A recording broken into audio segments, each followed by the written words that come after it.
Okay, so here is how to record a digital instrument like a keyboard or a guitar that has an amp. So the first thing is you can totally do this without an amp.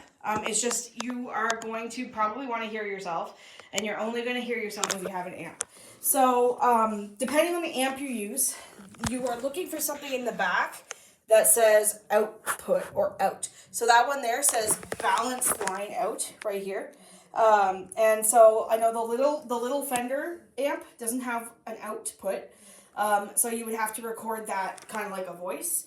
The Line 6 amp has one, but it's a patch cable. This is an XLR, so that's like a microphone cable. So just look at what the output is and what kind of cables you're going to need. So this is just, this one is like a microphone. So what we're going to do, the first thing we're going to do is we are going to plug in our keyboard to the amp as if it were just regularly being amplified. So you, first of all, let's make sure our keyboard's on now.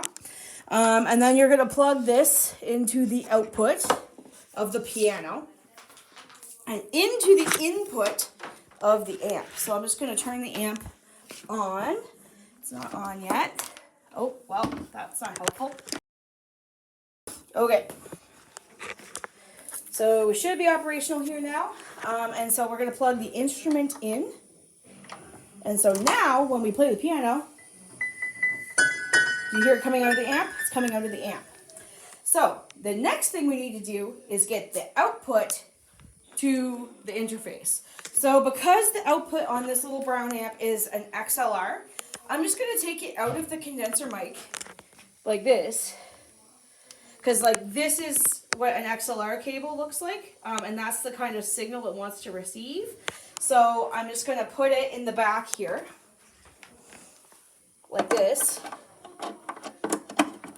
And so it's possible that your input is actually just like a patch cable. So now, I can still hear it, but it's also going to the input over there. So I'm now going to close this door.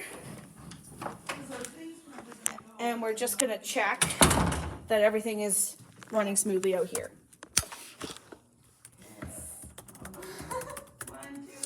Now, you don't technically need phantom power anymore, like this 48 volt, because like you're not doing anything that's powered, but you can leave it on. It's better to just have it on, and then that way it's there.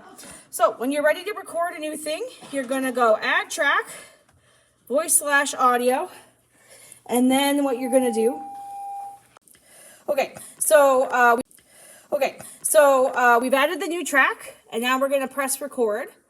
And so it's going to be recording the piano, and we know it's working because we can see that the track is green. But what we're going to do right now is just go in here, just play a couple piano notes, and we know they're not being picked up by the mic because the mic doesn't have anything in it. So how beautiful. So then we'll come back out, and obviously you would count down the person that's inside the booth at that time. And so we're just going to press stop, and you can see I've got this beautiful sound wave right there. It's not clipping, it's not going above or below, so I know it's a good level, and I'm happy with that. So that is how you're going to record an amplified instrument, and if your amp doesn't have an output, you're going to have to record it with a mic just like it was a voice.